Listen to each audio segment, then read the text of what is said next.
جن کی خلافت میں پہلی دفعہ بیت المقدس مسلمانوں نے فتح کیا، جن کے نام سے رومن فارس کی سلطنت خوف کھاتی ہو، جن کی حکومت میں ایران، عراق، آرمینیا، عمان، عرب، فلسطین آتا ہو۔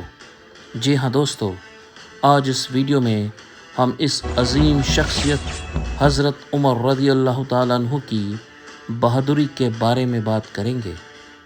یہ واقعہ ہے جب دشمنوں کی فوج اس کنارے کھڑی تھی، تب حضرت عمر رضی اللہ تعالیٰ عنہ نے حضور اکرم صلی اللہ تعالیٰ علیہ وسلم کے حکم کے آگے سر جھکا دیا۔ اگرچہ وہ جانتے تھے کہ ندی کے اس پار دشمنوں کی بھیڑ ہے، ان دشمنوں کی جو ان کے بھی دشمن ہیں اور ان کے مذہب کے بھی۔ دشمنوں کی بھیڑ میں جہاں جانا بڑے دل گردے کا کام ہے، لیکن حضرت عمر وہ ہستی ہیں جو سوائے خدا کے کسی کا ڈر دل میں نہ آنے دیتی۔ وہ بنا کسی جھجک کے ندی کے کنارے پہنچے اور اسے پار کر کے دوسرے کنارے پہنچ گئے۔ دشمنان اسلام حارث نے آپ کو جب آتے دیکھا، جو کہ دوسرے بڑے سرداروں کے ساتھ آپ کے قریب آیا، پوچھا، عمر کس لیے آئے ہو؟ میں ایک بات کرنے آیا ہوں، حضرت عمر نے کہا۔ سنو، غور سے سنو، ٹھنڈے دل سے سنو۔ تم خوب جانتے ہو کہ میں، میرا خاندان، میرا قبیلہ، میری قوم لات اور عزا اور ہبل کو پوجتے تھے۔ خدا نے جو کائنات کا پیدا کرنے والا ہے، مالک اور حاکم ہے، اس نے اپنی مخلوق کی ہدایت کے لیے اپنا ایک رسول دنیا میں بھیجا ہے، اور رسول خدا حضرت محمد مصطفیٰ صلی اللہ تعالیٰ علیہ وسلم نے خدا کی توحید کا اعلان کیا ہے۔ نیک روحیں کھچ کھچ کر اسلام کی طرف جھکنے لگی ہیں۔ میں بھی مسلمان ہو گیا ہوں۔ حارث، آج میں تمہیں اور تمہاری قوم کو، تمہاری فوج کو اسلام کی دعوت دیتا ہوں۔ آؤ، توحید کے سائے میں آ جاؤ، اسلام کی پناہ لو اور تمام مسلمانوں کے بھائی بن جاؤ۔ عمر، تم جانتے ہو کہ ہم یہودی ہیں، حارث نے کہا۔ حضرت موسیٰ علیہ السلام کے امتی ہیں۔ ہماری کتابوں میں ایک نبی کے بھیجے جانے کی پیشن گوئی لکھی ہوئی ہے، مگر وہ نبی یہ نہیں ہے جن کی تم پیروی کرتے ہو۔ وہ نبی ہماری قوم سے ہوگا۔ میں تمہارے نبی کو شاعر اور کاہن تو کہہ سکتا ہوں، پر نبی نہیں مان سکتا، اور جب میں نبی نہیں مان سکتا تو اسلام کیسے قبول کر سکتا ہوں؟ اگر تمہاری قوم، تمہارا نبی میرے مقابلے میں آ جائے، سمجھ لو کہ تم میں سے ایک کو بھی زندہ نہیں جانے دوں گا۔ حارث، ہم خورینزی کو پسند نہیں کرتے، حضرت عمر رضی اللہ تعالیٰ عنہ نے کہا۔ چاہتے ہیں کہ تم بھی امن و امان میں رہو اور ہمیں بھی رہنے دو۔ بیکار کی لڑائی سے کیا فائدہ ہے؟ ہم خدا پرستی کی تعلیم دیتے ہیں، اس تعلیم کو قبول کر لو۔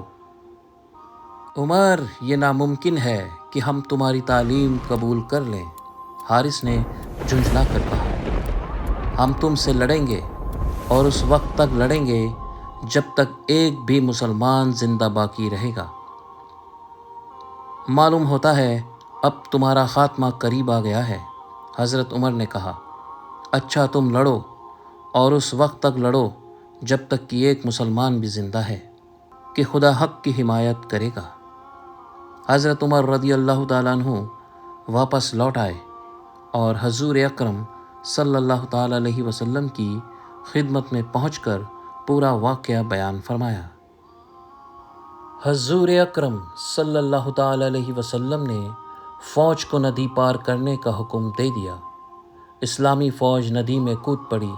ایک چھوٹا سا دستہ تیر اندازی کرنے والا ندی کے کنارے پر کھڑا کر دیا گیا، تاکہ اگر دشمنوں کی فوج مسلمانوں کو روکنے کی کوشش کرے تو ان پر تیروں کی بارش کر کے انہیں اپنی طرف متوجہ کر لے۔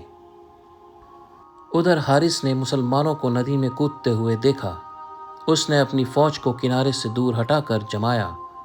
مسلمان بھی دوسرے کنارے پر پہنچ کر اپنے آپ کو جمانے لگے۔ تیر اندازوں کا دستہ بھی آ کر صف میں شامل ہو گیا۔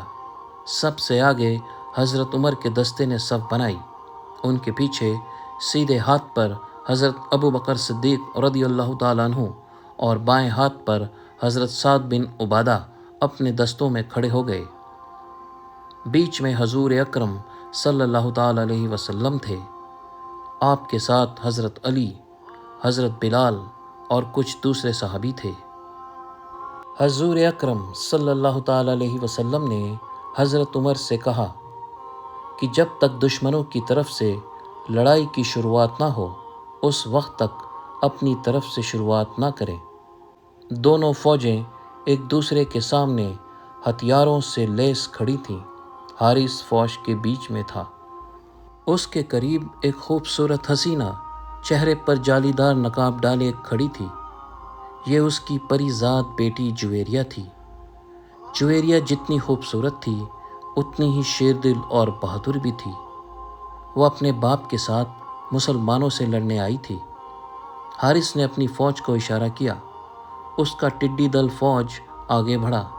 مسلمان بھی دھیرے دھیرے آگے بڑھے۔ کچھ ہی دیر میں دونوں فوجیں آپس میں بھڑ گئیں۔ ہوا میں نیزے لہرائے، ایک دوسرے پر حملے شروع ہو گئے۔ نیزوں کی کنیاں دھوپ میں چمکی، انسانوں کے گوشت پوشت میں دھسیں۔ لڑتے لڑتے یہ جوش اتنا بڑھ گیا کہ نیزے پھینک کر تلواریں بجلی کی طرح کونتی ہوئی بڑھیں، اٹھیں اور انسانوں کے سروں پر بلند ہوئیں۔ فوراً کالی ڈھالیں فضا میں اونچی ہوئیں اور تلواریں ڈھالوں کے اوپر پڑیں۔ لڑائی شروع ہو گئی۔ بڑی تیز اور خونریز لڑائی تھی یہ۔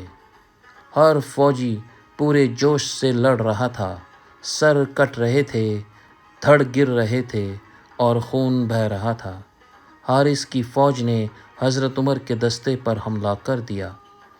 جس جوش کے ساتھ حملہ کیا گیا تھا لگتا تھا مسلمانوں کا دستہ پست ہو جائے گا، مگر مسلمانوں کے اس دستے نے نہ صرف یہ کہ زوردار مقابلہ کیا بلکہ ایسے جوش سے لڑا کہ دشمن حیران رہ گئے۔ ہر مجاہد لوہے کا پتلا بن گیا جو نہ مرنا جانتا تھا نہ پیچھے ہٹنا، بلکہ آگے بڑھنا اور بڑھ کر حملہ کرنا جانتا تھا۔ جو بھی آدمی اس مجاہد کے سامنے آ گیا بغیر قتل ہوئے جانے نہ دیا۔ مسلمان پورے جوش کے ساتھ لڑ رہے تھے۔ خاص طور سے حضرت عمر رضی اللہ تعالیٰ عنہ اس پھرتی اور تیزی کے ساتھ پینترے بدل بدل کر لڑ رہے تھے کہ حیرت ہوتی تھی۔ وہ جس پر جھپٹ کر حملہ کرتے، جس کو اچھل کر تلوار مارتے، اسے قتل کیے بنا نہ چھوڑتے۔ انہوں نے تھوڑی ہی دیر میں 12 کافروں کو موت کی گود میں پہنچا کر ہمیشہ کی نیند سلا دیا۔ کفار پر ان کا رعب اور دبدبا چھا گیا۔ وہ ان سے بچنے اور ان کے سامنے آنے سے کترانے لگے۔ حارث اور اس کی بیٹی جویریہ گھوڑوں پر سوار ادھر ادھر دوڑ دوڑ کر اپنے ساتھیوں کو جوش دلا رہے تھے۔ سورج بہت زوروں سے چمک رہا تھا۔ لڑنے والوں کے جسم پسینے میں ڈوبے ہوئے تھے۔ ماتھے سے پسینے کی بوندیں ٹپک رہی تھیں، لیکن تلوار اور خون سے کھیلنے والے گرمی اور تیز دھوپ کی پرواہ نہ کرتے تھے۔ وہ بڑے جوش اور پوری طاقت سے لڑ رہے تھے۔ اور تبھی اچانک سرور کائنات حضرت محمد مصطفیٰ صلی اللہ تعالیٰ علیہ وسلم نے اللہ اکبر کا زوردار نعرہ لگایا۔ پوری فوج نے اسی زوردار آواز میں اسے دہرایا۔ پوری فضا میں نعرہ گونجا، لگا جیسے بھوچال آ گیا ہو۔ حضرت عمر بڑی بہادری سے آگے بڑھ رہے تھے۔ انہیں ہر قدم پر کفار نے روکا، لیکن انہوں نے ہر اس آدمی کو مار ڈالا جو راستے میں آیا۔ وہ مارتے کاٹتے صفان علمدار کے قریب جا پہنچے۔